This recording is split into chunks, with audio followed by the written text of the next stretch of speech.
తాకట్లో ఉన్న మీ బంగారాన్ని విడిపించి ఆ రోజు ఆన్లైన్ రేటుకి కొంటాం. Sharma gold company.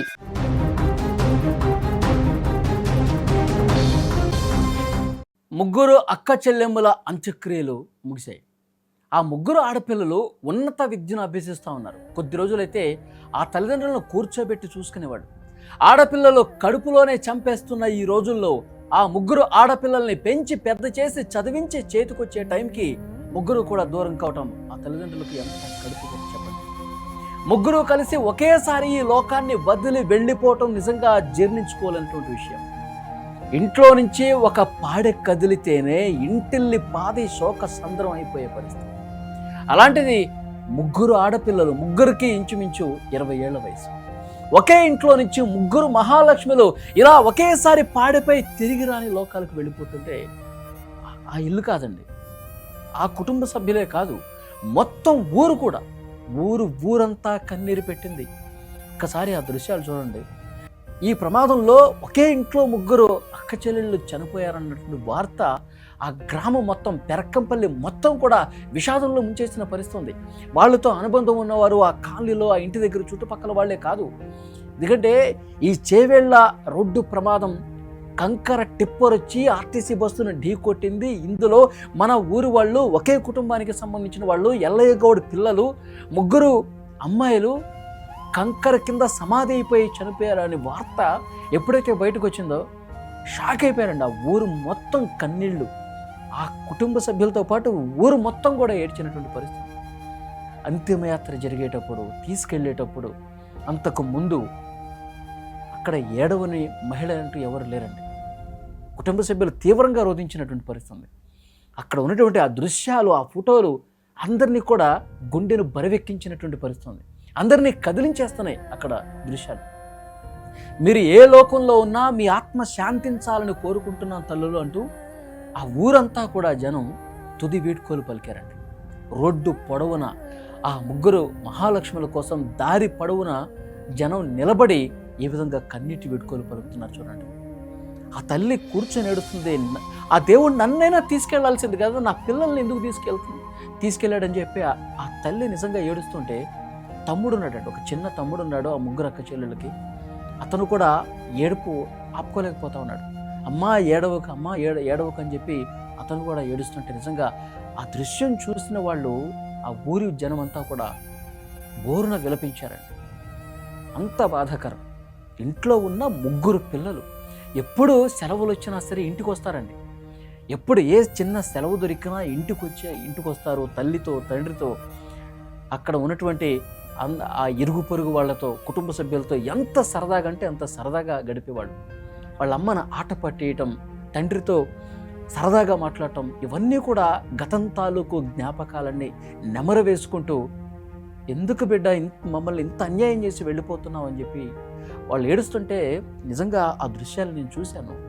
నాకు కూడా అసలు బాధ తన్నుకుంటూ వస్తుంది. ఏ కుటుంబానికి ఇంత బాధ కలగకూడదని అల్లారు ముద్దుగా పెంచుకున్నటువంటి ఆ ఆడపిల్లల్ని, ఆ మహాతల్లుల్ని దేవుడు ఈ విధంగా తీసుకెళ్తాడని చెప్పి అసలు ఎవ్వరూ కూడా ఊహించలే. చాలా అంటే చాలా బాధాకరమైన విషయం. ఊరు మొత్తం కూడా కన్నీటి వీడుకోలు పలికారు. బిడ్డలారా ఇక సెలవు అంటూ శ్మశానం వైపు అందరూ కూడా అడుగులు వేస్తున్నటువంటి పరిస్థితి. ఎంత బాధాకరం చూడండి. మొత్తం ఆ ఊరంతా ఈరోజు, గతంలో ఎప్పుడు ఈ విధంగా ఊరంతా కదులొచ్చి ఒక దగ్గరకు వచ్చి ఇంత బాధపడినటువంటి సందర్భం ఎప్పుడూ లేదు. స్థానికంగా ఉన్నటువంటి వాళ్ళు ప్రజాప్రతినిధులు కావచ్చు, ఇంకా చాలామంది వచ్చారు. ఎల్లయ్య గౌడ్ కుటుంబాన్ని ఓదార్చినటువంటి పరిస్థితి ఉంది. ఆ తల్లి ఇంకా బాధపడుతూ ఉంది. ఆ ముగ్గురు అక్క చెల్లెమ్మలు ఎవరైతే ఉన్నారో వారి తల్లి నిజంగా ఎంత బాధపడుతూ ఉంది. నిన్నంత సొమ్మసిల్లి పడిపోయింది. నిన్న అక్కడ ఘటనా స్థలం దగ్గర, ఆసుపత్రి దగ్గర ఇంత అన్యాయం చేశాడు నాకు దేవుడు అని చెప్పి తను బాధపడిపోతా ఉంది. నిజంగా ఇంత దారుణం అండి. ఆ ప్రమాదం తాలూకు పరిస్థితులు ఇంకా 2 తెలుగు రాష్ట్రాల ప్రజలు కూడా ఇంకా జీర్ణించుకోలేని పరిస్థితి ఉంది. ఇంత ఘోరంగా, ఇంత ప్రమాదమా? ఆర్టీసీ బస్సులో ప్రయాణించినా కానీ మన బతుకుకి గ్యారంటీ లేదా? నిజంగా చాలా అంటే చాలా బాధాకరం. కొంతమంది తమ పిల్లల్ని కోల్పోతే, కొంతమంది తల్లిదండ్రులను కోల్పోయారు. 2 చిన్న పిల్లలు ఉన్నారంటే తల్లి తండ్రి 2 కూడా చనిపోయిన పరిస్థితి. ఎంత బాధ చెప్పండి. ఆ పిల్లల బాధ్యత ఎవరు చూసుకుంటారని చెప్పి అక్కడ ఉన్న వాళ్ళు కన్నీళ్లు పెట్టుకున్న పరిస్థితి కుటుంబ సభ్యులు. చాలా అంటే చాలా బాధాకరమైన విషయం. నిజంగా పెరకంపల్లి గ్రామం మొత్తం కూడా విషాదం అయిపోయినటువంటి పరిస్థితి. ఆ పిల్లలకి పెళ్లి చేసి అత్తారింటికి సాగనింపాల్సినటువంటి రోజులు దగ్గర పడుతున్నటువంటి సమయంలో ఇట్లా శ్మశానం వైపు సాగనింపాల్సిన పరిస్థితి వచ్చిందేంటి దేవుడా అని చెప్పి ఆ కుటుంబ సభ్యులు ఎంత రోధిస్తూ ఉన్నారు. ఆ తల్లిదండ్రులు కూడా అసలు మమ్మల్ని తీసుకుపోయినా బాగుండేది, పిల్లలు ఏం చేశారా దేవుడా అని చెప్పి వాళ్ళు కూడా గుండెలు బాదుకుంటూ రోధిస్తున్నారు. చాలా అంటే చాలా దారుణం. ఇప్పటికైనా ఇలాంటి ప్రమాదాలు జరగకుండా అరికట్టాల్సినటువంటి అవసరం ఉంది. ఆ కుటుంబాలు చూడండి ఎంత రోధిస్తున్నాయో. ఈ కుటుంబాలు 19 మంది చనిపోయి కుటుంబాలు ఛిద్రమైపోయినటువంటి ఈ సన్నివేశాలు చూసిన తర్వాత పాలకులకు కనువిప్ప కలగాలి.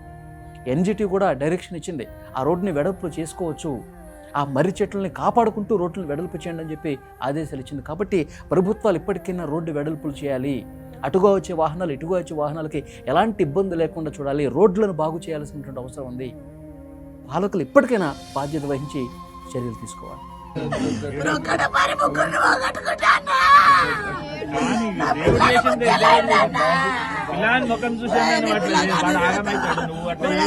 అంటా ఉంటే అన్నా నన్ను తీసుకుపోయి వాడు పెట్టింటే వాడు చూసుకుంటుంటే అన్నా నేనెన్ని పూజలు చేశానా, నా పిల్లలు చక్క కన్నా పూజలు చేసిన నా పిల్లలు